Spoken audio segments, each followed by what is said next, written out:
Assalamualaikum warahmatullahi wabarakatuh.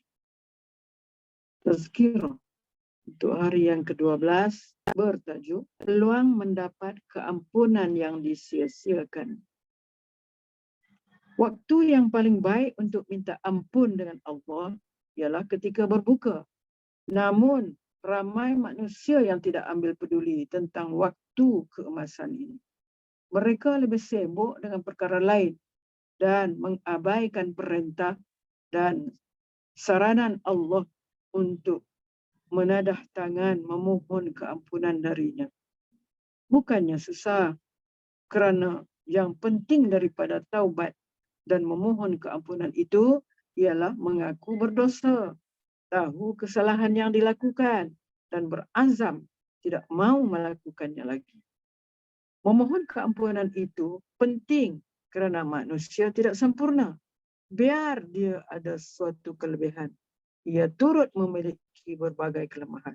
Maka di atas kelemahan itu, manusia tidak lepas dari melakukan dosa dan kesalahan.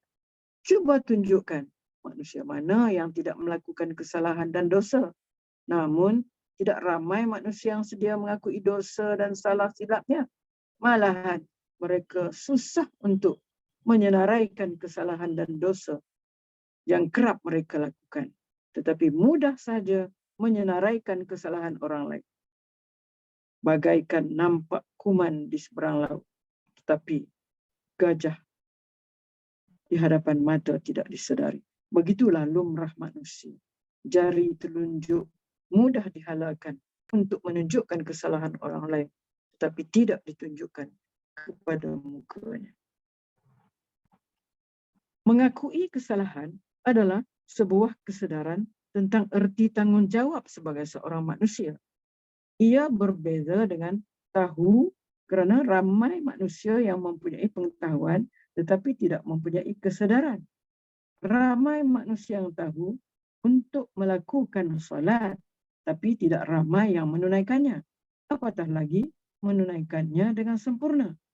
Ramai manusia yang tahu kelebihan sedekah tetapi tidak ramai yang sedar tentang kelebihan ini. Ini semua kerana mereka tidak mempunyai kesedaran atau lupa tentang tanggungjawab sebagai seorang Muslim. Terdapat perbezaan antara tahu dan sedar. Kerana tahu ia merupakan hasil dari ilmu, manakala sedar itu melahirkan kemahuan dan tindakan.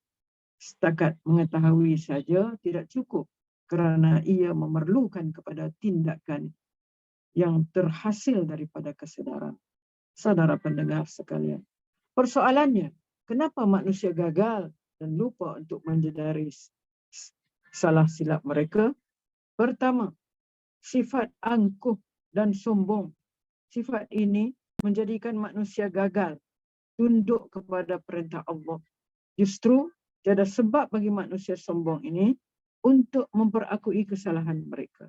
Sebaliknya, mereka langsung tidak merasa bersalah biarpun melanggar perintah Allah. Malahan, ada yang bangga dengan kesalahan itu.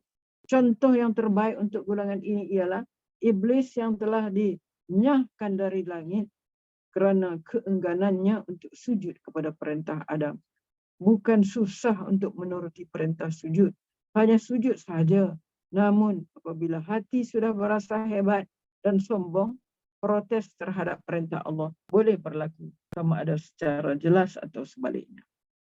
Kedua, menuruti hawa nafsu. Sifat ini menyebabkan manusia leka dengan misi sebenar kehadiran mereka di bumi ini. Mereka yang hanyut dalam dakapan nafsu dan sukar untuk melepaskannya, keinginan manusia yang tidak terbatas ini perlu dilawan dan dikatakan tidak pada sebahagian dari kemauannya. Dengan ini, dia akan dapat mengetahui dan membezakan perkara yang boleh dibuat dan yang tidak boleh. Sekiranya ia sentiasa menurut nafsu yang tidak akan puas dan tidak pernah letih, bagaimana ia boleh mengingati dan memperakui kesalahan dan dosanya? Oleh sebab itu, penting untuk kita kenal diri sendiri dengan menjadi orang yang baik. Ketiga, hilang sifat malu. Ia merupakan tanda iman yang sangat penting kerana sifat ini akan menjadikan seorang itu sensitif terhadap sesuatu perlakuan yang menyalahi undang-undang dan perintah Allah. Apabila ia melakukan kesalahan, ia akan malu terhadap dirinya sendiri dan akhirnya mereka akan malu dengan Allah. Adakah masih ada malu? Mereka berpeluk cium di khalayak ramai, atau perempuan yang memakai seluar pendek dan baju singlet. Keempat, gagal menghayati amaran Allah. Terdapat banyak amaran Allah tentang mereka yang melanggar perintahnya. Orang yang mempunyai kesedaran terhadap azab dan siksaan Allah pasti akan menjauhi semua larangan. Apabila kita ajak dia solat, dia balas dengan kata, alah, masuk neraka sekejap saja. Lepas tu masuk syurga. Sekiranya dia tahu dan sedar bahawa azab Allah itu amat pedih, pastinya dia tidak akan berkata sedemikian. Saudara, sidang pendengar sekalian, antara waktu yang mustajab untuk berdoa ialah ketika berbuka puasa. Ini jelas bagaimana sabda Rasulullah. Salasatun la turaddu da'watuhum al-imamul adil was-saimu hina yuftir wa da'watul mazlum. Maksudnya, 3 orang yang doanya tidak tertolak. Pemimpin yang adil, orang yang berpuasa ketika dia berbuka, dan orang yang dizalimi. Peruntukkan masa 5 minit sebelum berbuka puasa untuk kita menadah tangan berdoa dan memohon keampunan dari Allah. Namun apa yang berlaku ketika ini? Kita sibuk dengan makanan dan mungkin masih lagi memasak makanan yang sebenarnya makanan yang sedia ada memang sudah cukup untuk berbuka puasa.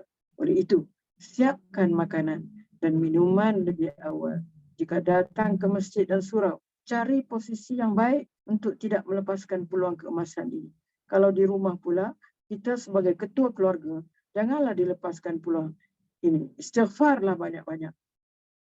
Insaflah kesalahan yang telah dilakukan. Insya Allah Tuhan akan memberikan dorongan dan hidayah kepada kita. Orang yang beriman, gembira ketika berbuka. Bukan disebabkan makanan, tetapi disebabkan dia mendapat keampunan daripada Allah. Sekian, wabillahi taufiq wal hidayah. Wassalamualaikum warahmatullahi wabarakatuh.